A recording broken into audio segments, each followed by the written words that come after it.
అన్నిటినీ సొల్యూషన్ అంటే permanent solution అనేది అంత సులభం కాదు భూమి అన్నది. ఇప్పుడు ఏ రాజు అయినా ఇంకో రాజ్యం మీద యుద్ధం ఎందుకు చేశాడు? భూమి మీద హక్కు కోసమే కదా.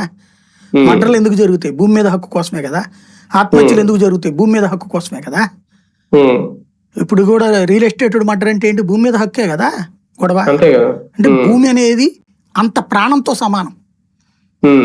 దాని వెనక లిటిగేషన్స్ బోల్డ్ వస్తాయి. నేను చెప్పినట్టే ఏనామా పోరంబోక రకరకాలు ఉంటాయి ఆటిట్లలో.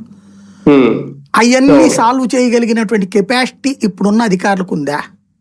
$1 మిలియన్ ప్రశ్న నెంబర్ 1. నెంబర్ 2 వచ్చేటప్పటికి ఇవాళ చేస్తున్నటువంటి సర్వేయర్లకు అంత అనుభవం ఉందా? అసలు భూమి ఎక్కడి నుంచి కొలుస్తున్నాడు కరెక్టే, ఎక్కడి నుంచి కొలవాలో క్లారిటీ ఉందా?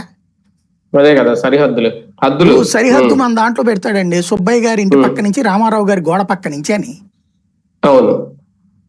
అసలు ఆ ఏరియా సర్వే అంతా ఎక్కడి నుంచి బిగిన్ చేయాలి? ఇది లేదు మన దేశంలో. ఇక్కడ అసలు గొడవ. ఇప్పుడు గాలి జనార్దన్ రెడ్డి బెయిల్ ఎట్ట వచ్చిందండి టెక్నికల్ గా?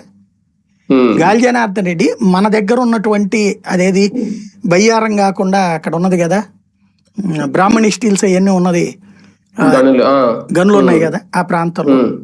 వాస్తవంగా అక్కడ లీజుకి తీసుకున్నాడు ఆంధ్రాలో. అక్కడ ఒకప్పుడు తెలుగుదేశం అతనే తీసుకున్నాడు మొదట.